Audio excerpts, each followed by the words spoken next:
12월 29일 말씀 묵상을 시작하겠습니다. 오늘 말씀은 로마서 6장 12절부터 23절 말씀입니다. 우리는 어제 말씀 묵상을 통해서 정말 중요한 사실을 알 수가 있었습니다. 그것은 바로 그리스도의 은혜로 이 죄에서 죽은 사람은 다시 죄에 거할 수 없다라는 것이죠. 따라서 성도는 마땅히 의에 거하여 살아야 한다라는 것입니다. 그리고 그 과정은 순식간에 일어나는 것이 아니라 점차적으로, 점진적으로 일어난다라는 사실을 우리는 어제 말씀을 통해서 확인할 수가 있었습니다. 그리고 이어서 오늘 본문은 그러한 점차적인 성화를 위하여 우리가 어떤 자세를 취해야 하는가, 어떤 자세를 갖춰야 하는가라는 문제를 다뤄볼 것입니다. 12절입니다. 그러므로 너희는 죄가 너희 죽을 몸을 지배하지 못하게 하여 몸의 사욕에 순종하지 말고.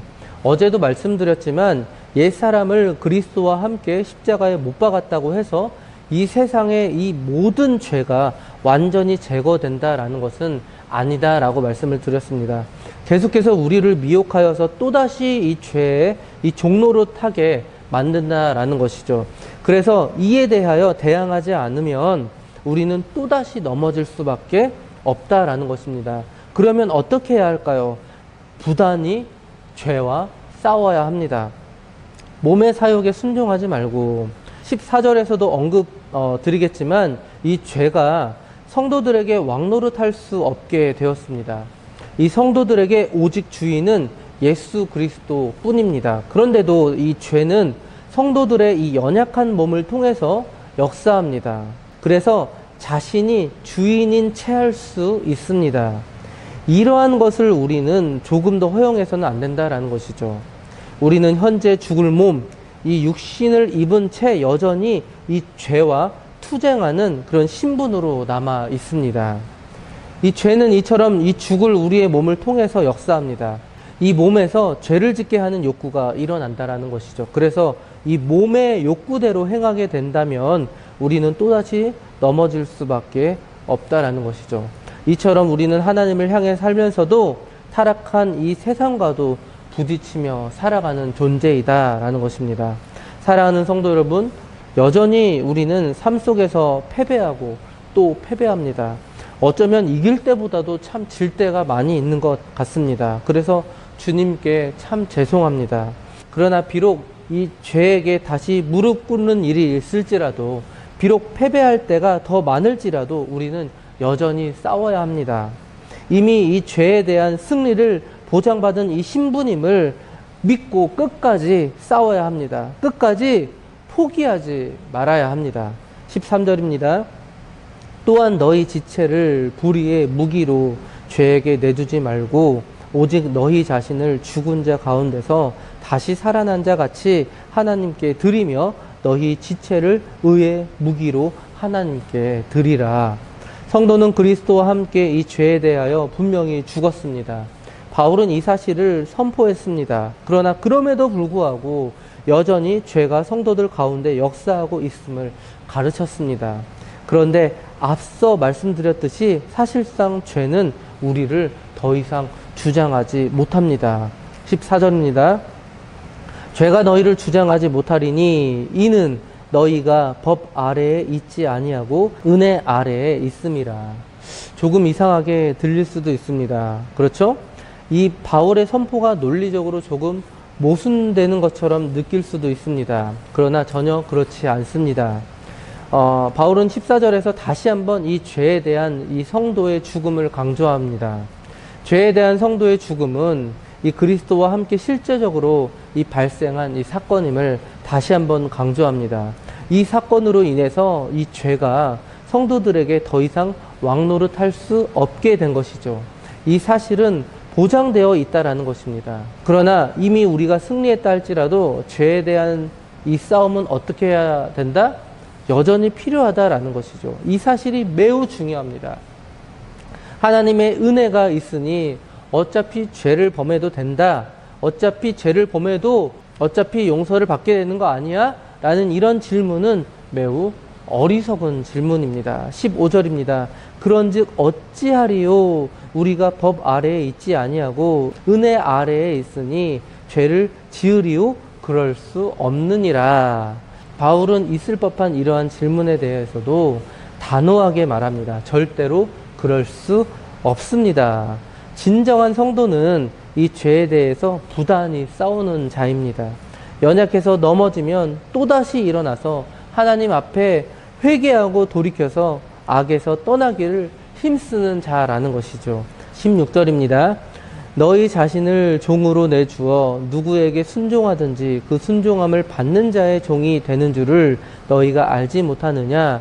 혹은 죄의 종으로 사망에 이르고 혹은 순종의 종으로 의에 이르느니라. 여기서 이 종의 개념이 다시 등장하는데요. 여기서의 종은 노예입니다. 자신의 의사와는 관계없이 오직 주인의 명령에만 복종하는 사람을 말하죠. 누구에게 순종하든지. 그런데 그런 노예에게 두 주인이 있을 수 없다라는 것입니다. 마찬가지죠. 우리에게도 중간지대는 없습니다. 오직 죄의 종이든지 아니면 순종의 종이든지 어느 하나에만 속할 수 있다라는 것이죠. 17절입니다. 하나님께 감사하리로다.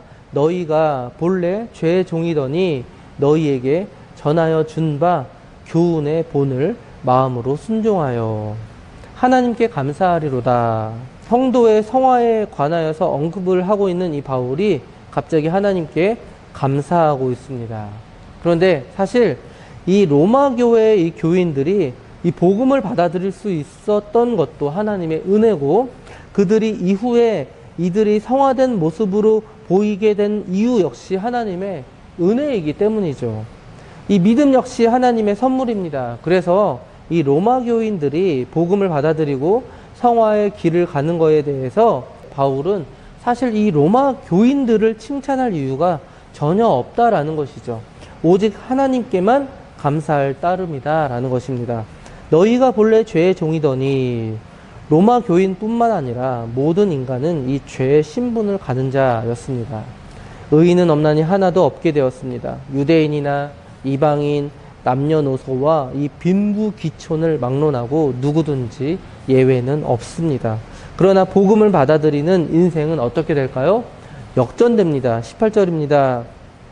죄로부터 해방되어 의에게 종이 되었느니라. 여기서 해방되다 라는 말은 책임을 면제받다, 속박에서부터 자유롭게 되다 라는 그런 뜻을 가지고 있습니다. 즉, 이 노예가 이 종의 신분에서 벗어난다 라는 것을 의미하죠. 이제는 더 이상 죄의 지배를 받지 않는 것을 가리킵니다. 이처럼 죄의 종이었던 자들을 해방시켜 주신 이가 바로 예수 그리스도이십니다.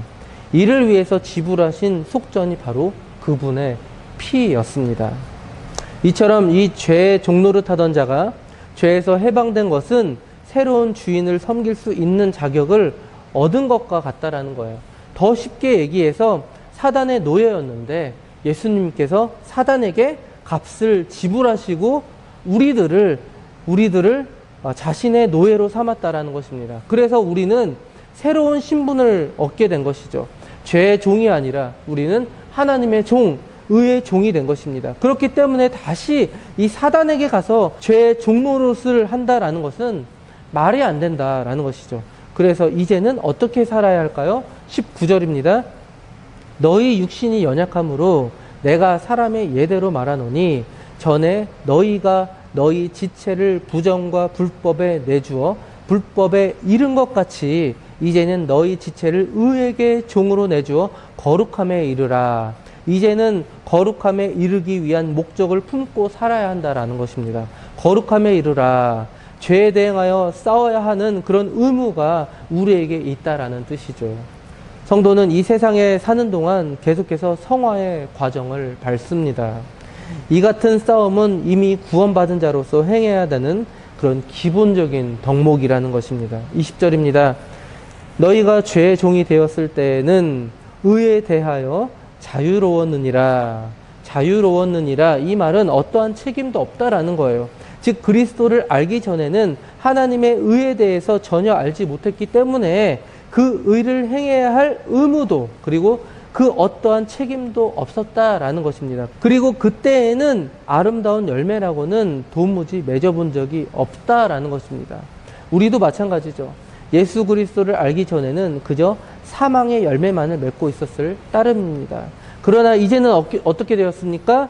21절입니다. 너희가 그때에 무슨 열매를 얻었느냐? 이제는 너희가 그 일을 부끄러워하나니 이는 그 마지막이 사망임이라. 그러나 이제는 다릅니다. 이제 너희가 그 일을 부끄러워하나니 이제는 과거 죄의 종노릇 하던 데에서 해방되었습니다. 그리고 의의 종이 되었습니다. 과거에는 어떻게 되었죠? 과거 어둠 속에 갇혀 있을 때에는 어둠을 식별할 수도 없었습니다. 그리고 그 상태가 비참한 상태인 줄도 몰랐습니다. 그러나 이 빛 가운데 거하게 되면서 어둠을 식별할 수 있게 되었습니다. 그리고 그 비참함이 무엇인지를 확실히 알게 되었습니다. 그래서 이제는 과거에 이 죄의 종의 상태였을 때 그 일들을 부끄러워할 줄 알게 되었다라는 것이죠. 이는 그 마지막이 사망임이라. 단지 이전 상태에서의 이 마지막은 어떤 상태다? 영원한 죽음, 영원한 지옥의 형벌 뿐이었다라는 것입니다. 22절입니다. 그러나 이제는 너희가 죄로부터 해방되고 하나님께 종이 되어 거룩함에 이르는 열매를 맺었으니 그 마지막은 영생이라. 거룩함에 이르는 열매. 그리고 이제는 이 거룩함에 이르는 열매를 위하여 살아야 합니다. 더 이상 죄를 짓지 아니하고 거룩함에 이르려고 힘쓴다라는 것은 하나님의 뜻대로 살고자 하는 노력입니다. 이를 위해서는 성령의 도우심과 인도하심으로 온전해질 수 있습니다. 그리고 의의 종은 영생이라는 열매를 맺을 수가 있습니다. 마지막 23절입니다. 죄의 삭은 사망이요 하나님의 은사는 그리스도 예수 우리 주 안에 있는 영생이니라. 사랑하는 성도 여러분, 오늘 본문은 하나님의 백성된 성도로서 우리의 삶이 어떠해야 하는지를 분명히 보여주고 있습니다. 우리는 성도입니다. 우리는 예수 그리스도의 피값으로 신분이 바뀐 자들입니다. 죄의 종에서 의의 종으로 신분이 바뀐 자들입니다. 그러나 여전히 사단은 우리를 자신의 종으로, 자신의 노예로 유혹합니다. 그래서 우리는 늘 긴장해야 합니다. 늘 싸울 준비를 갖춰야 합니다. 그리고 또 늘 싸워야 합니다. 넘어지고 패배할지라도, 피투성이가 될지라도 다시 일어서서 싸워야 합니다. 그럴 때 우리가 최종적으로 얻게 될 열매가 바로 영생이다라는 것이죠. 오늘도 사단은 우리를 유혹합니다. 틈을 노리고 있습니다. 그때마다 긴장하고 우리는 다시 싸워야 합니다. 어제는 졌지만 오늘은 이겼으면 좋겠습니다. 우리 모두 승리의 기쁨을 누렸으면 좋겠습니다. 우리 모두 승리합시다. 그 승리의 기쁨을 누리는 저와 장자 가족들 되셨으면 좋겠습니다.